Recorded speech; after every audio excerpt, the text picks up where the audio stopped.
and welcome. I am Ben Eubanks, your host here at HR Tech Talks, and I'm so glad to have you here with us for today's conversation. Goodness, I get the pleasure and the joy of talking to leaders around the world about what they're doing, about how they're serving employers. And as a former HR practitioner myself, you know, I get really excited about getting into the nuts and bolts of things and how they work and how they solve these problems that we face every single day. And you know, global payroll is one of those areas that I'm particularly interested in because in my time as an HR leader, we had employees that we put in Saudi Arabia and Taiwan and UK and other places that were based here in the States. And so I have a special affinity for that conversation. And it's changed a lot in the last few years. So we're going to hear today about some of those things that are coming into the market, some of those new capabilities, and dive into that with the team over at CloudPay. So I'm so excited to have Josep here. We're going to talk about some of the things they're doing, how they're serving employers, how they're solving these problems that we have, and how they're helping companies to tap into a global workforce. Because the data we have, the new research that we've done this year shows that more and more companies are leaning into hiring those people that are not in their immediate vicinity. And that includes not just at the next state, potentially if you're based here in the US, but also other countries as well. And suddenly you start to realize how challenging that is pretty quickly when you start diving into that. So without any further ado, let's bring Josep into the conversation. Welcome, sir. Glad to have you. Hi, Ben. Very happy to be here with you. Absolutely. So I bet the audience can tell from your accent, you're probably not based here in the US like me. Would you give us a little about who you are and what you do, please? I'm originally from Spain, and I'm actually sitting in Barcelona, which is certainly has sweet spot in my heart, although I've been sort of a global citizen living in the three continents. I've been living in France on top of Spain. I've been the East Coast of the US in New Jersey, and also in the Philippines, so in the Southeast Asia. Wow, that is incredible. And what do you do day to day? What's your job? So I have the honor to be the Chief Strategy Officer of CloudPay, and as well as with this responsibility, I'm managing what we call the Treasury Service Solution. That includes payments and wages, or pay on demand. There's several names for this new coming great feature, I think. Absolutely. I was going to make a joke about you actually moving and being in those different countries, and maybe that's a perk maybe of working for a global payroll company. I don't know. Or maybe that's a requirement so that you really get what your customers are thinking about and what their challenges are. I'm not sure. Well, I don't think it's a requirement, but it definitely helps to get others understood. So you realize quickly how different things can be, even though we're talking about pay, which seems to be very, it seems pretty cut and dried, but you start to realize how much variation, how much variety there can be at a global level. Awesome. Indeed, no kidding. So you mentioned we want to talk about some of the things that have been new and emerging features that the company's been delivering around earned wage access. Before we do that, can I ask you just to take a second and give us a snapshot of CloudPay as a company, like your legacy, a couple of those things, because I think we could focus on this earned wage piece, so we're going to, but there's such a rich history there that I don't want to do a disservice and miss out on some of those pieces for companies that are listening in that are using a global payroll solution they may not be very thrilled with. We'll just put it that way. No, indeed, my pleasure. So CloudPay is a global payroll company, and let me restate it again. We are a global payroll company. We're not an aggregator. Meaning we just don't pull different solutions and try to combine them to give a single view to the customer. We truly manage payroll information, validation within our systems, and then we use our in-house teams or third-party providers to just do the calculation, okay, with very limited exposure to our customers. Only there is local requirements as per the country. No, they have a specific questions that we cannot answer. But everything is in a centralized system that is not just distributed, but is doing, as I said, the data validation, all the reporting, and so on, in and out. Very, very important. So we host this data, so we're able to understand it, the data input for payroll, and the gross to net as a result. So then we can do wonderful things, as I will speak later on about, and wages and so on. Then we don't aim to be the biggest payroll company in the world. We are actually, I would say, probably in the top 5, top 6 in terms of size, but we're very proud to be the number one as a disruptor, to be the number one in the innovation, the number one that is setting up the tone and that is constantly questioning itself. What is the payroll status quo and how is this going to be changing over time? And this is probably the most passionate part of my work, which is give you the thought of what people is needing and what people is going to be pushing into the payroll industry that will change. That no matter what we do, this is going to change. So we better hopefully adjust, and we'd like to be the first ones. Awesome. You know what? I've never stopped to think about that, because you always imagine everybody's goal is to be the biggest. You say, I don't care if we have the longest customer list, but to have the biggest set of innovation, right? The biggest number we of. like to have fun at CloudPay. So you have fun by creating stuff rather than just copying others. So Yes. for us, it's our logo. Okay, so speaking of creating things, I have actually had a couple of our companies that are U.S. focused on in the past 6 months talking about on-demand pay or earned wage access or whatever you'd like to call it. But I want you to dive into this, because I have never talked to anyone that's doing this at a global scale, and that's, number one, impressive, and number two, I think it creates some interesting opportunities for employers to be able to do that across the entire workforce, not just for one segment of it. Because I've been, again, run an HR team before. We had employees that got benefits over here, and we couldn't offer them to other ones. And when they find out about it, it's not a fun experience to say, yeah, but they get it, but we don't get it. So you are allowing this and opening this up for employers across the globe.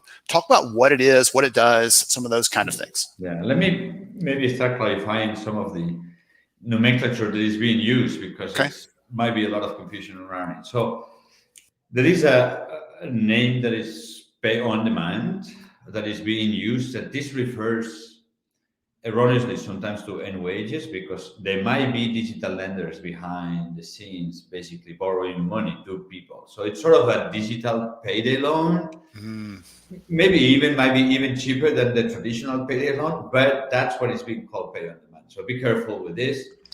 To everybody, not to you. I think you were positioning this correctly. Then we talk a lot about earned wage access, because this is truly your money that you have earned, and it's coming from your employer to you.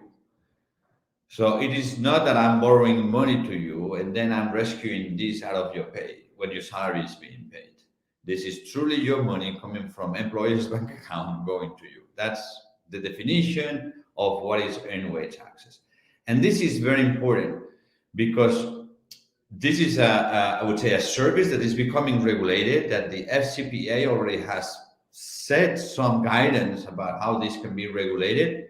And one of the critical points is that A, money needs to come from the employer, and B, you cannot charge the employee. Okay, because it's a right that the employee should have. Then for us, and that's part of what is unique of CloudPay, is, well, first of all, we are global in nature. If you come to CloudPay and say, can you do my payroll just in Indonesia? We're going to tell you, no, we don't know how to do this. There is no value proposition on our side to be able to do just a single country. So there was no option for us to go out and, in more mature markets, maybe like the US or the UK, with earned wage access, and try to simulate what others were doing. So from day one, our conception and the way the service is designed is absolutely global. And it's global in many aspects. So today we have an application that can be downloaded by any employee from our install base, including we can sell it standalone. So meaning a company that is not doing payroll with CloudPay can absolutely have earned wage access using our app. This can be personalized with the logos and the colors and so on of the employer, because we are encouraging the market to provide earned wage access as an employer benefit to the employee. Yes. I mean, between you and me, Ben, if I come and charge you $5 for you to have access to your own money, it's not going to take you long to come and say, hey, Josep, what the hell are you doing? This is my own money. How come are you charging me for this? Yeah. It doesn't make much sense. But there is a cost in there, right? Because I'm moving this money, and there is a cost on those payment rails that are being, there's multiple banking, credit cards, and many others. They charge you a fee for that. So there is a cost that needs to be rescued in here somehow.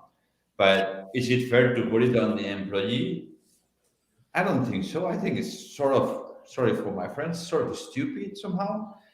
On the other hand, as an employer, if I can offer you with my branding and eliminating or trying to reduce your financial stress, hey, I'm looking much better to your eyes. I'm empowering my brand, right? And there's a lot of studies talking about increasing in, I mean, retention, on productivity because of reducing of absenteeism and, or not non-shows. No, as I always said, and let me use a very short analogy here.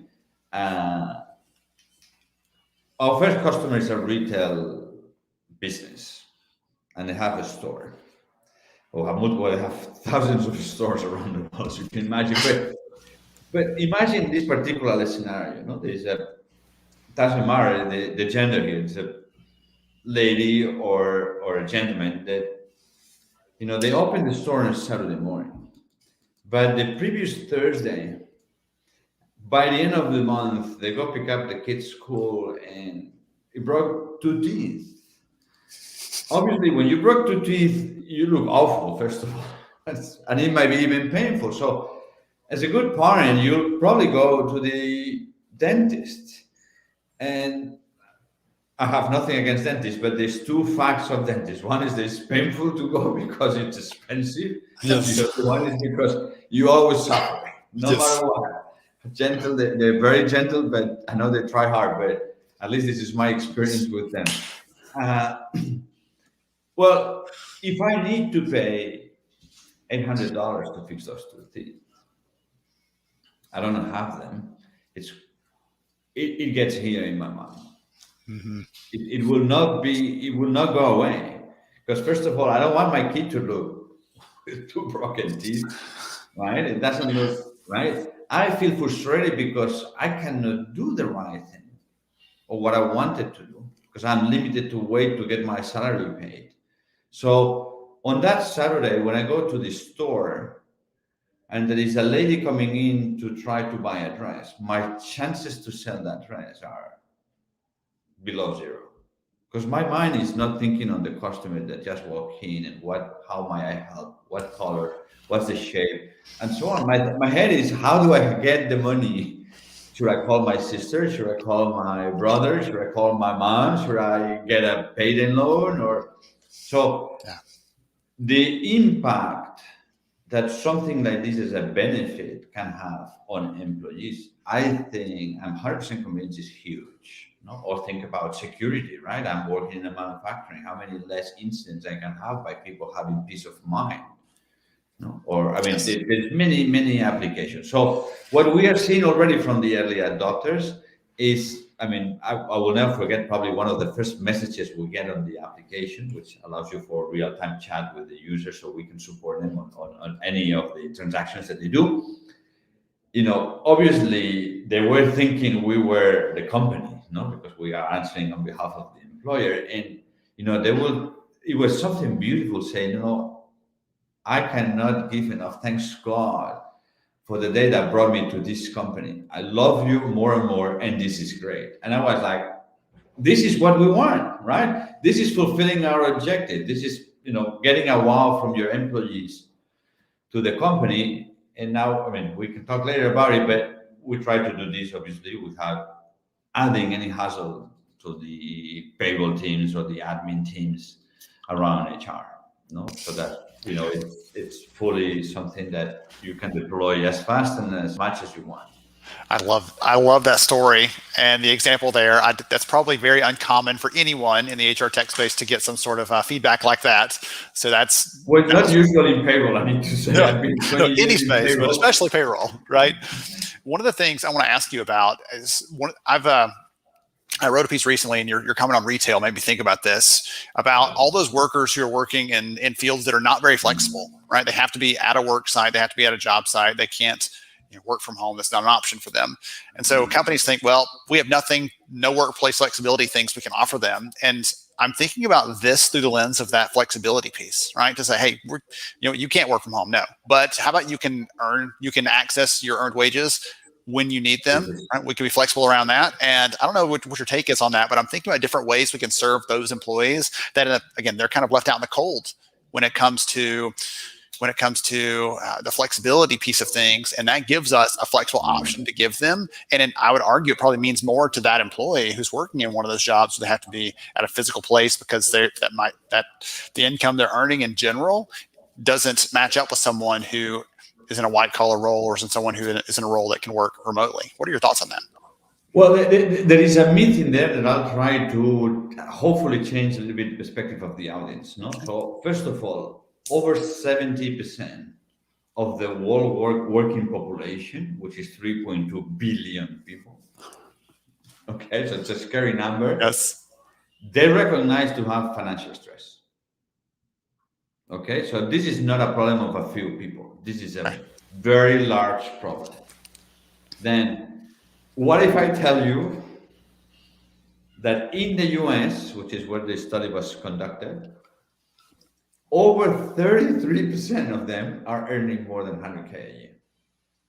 Wow. So the myth that we have, because I thought the same until I've been experiencing and seeing the behavior and the use of people and so on, and the statistics, and I've been going to the World Bank and getting those sort of global statistics from reliable sources.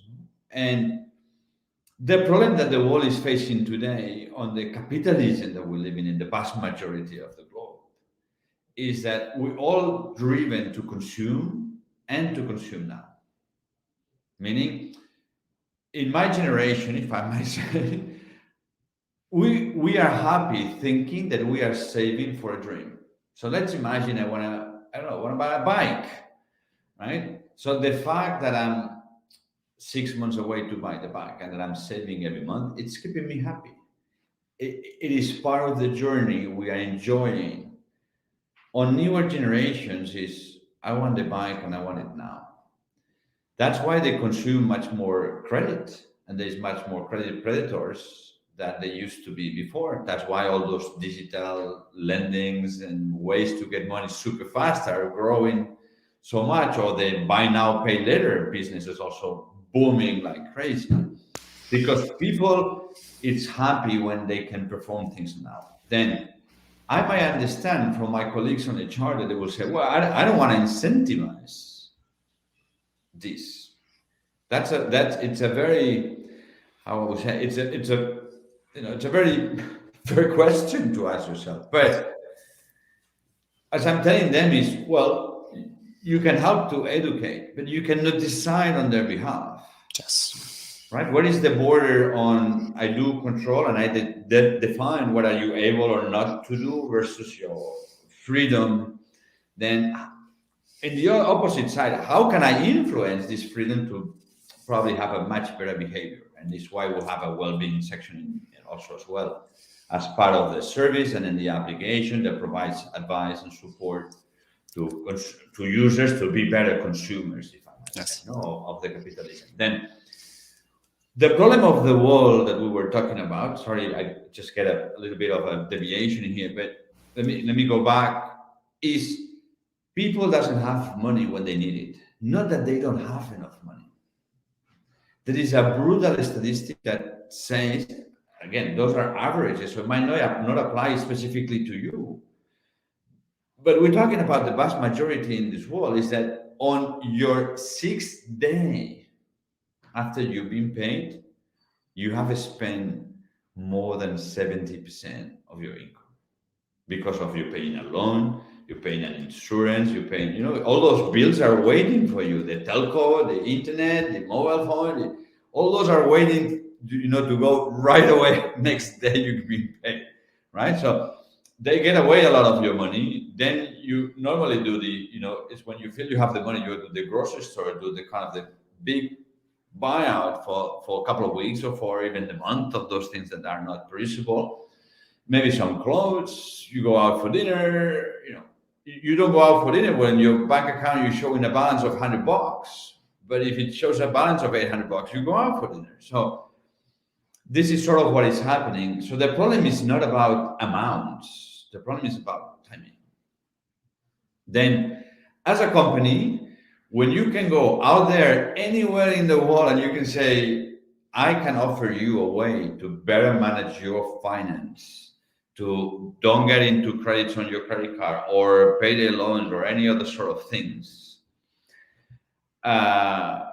it's huge. I mean, we believe, I'm going to give you a stat. So, Walmart introduced end-wage access almost 18 months ago. And there is a video in the internet, so anyone can check this out in YouTube. You go for Walmart end-wage access and you'll see it.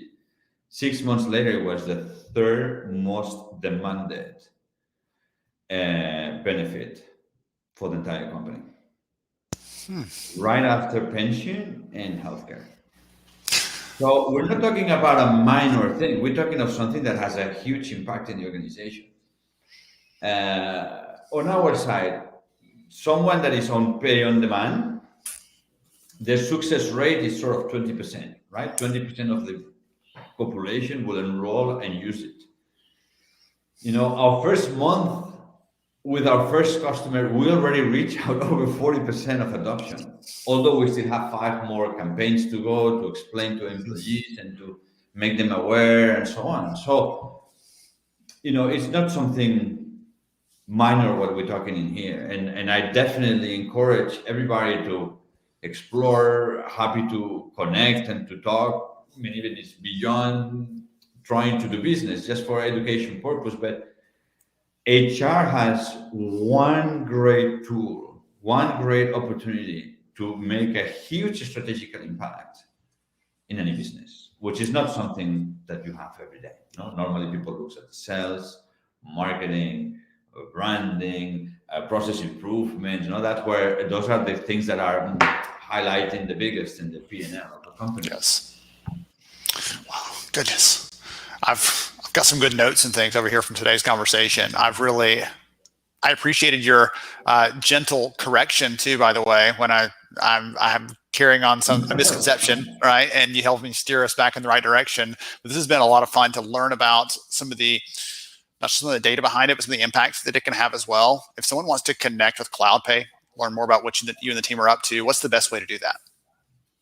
Well, I think the best and the easiest is to go to our website, cloudpay.com.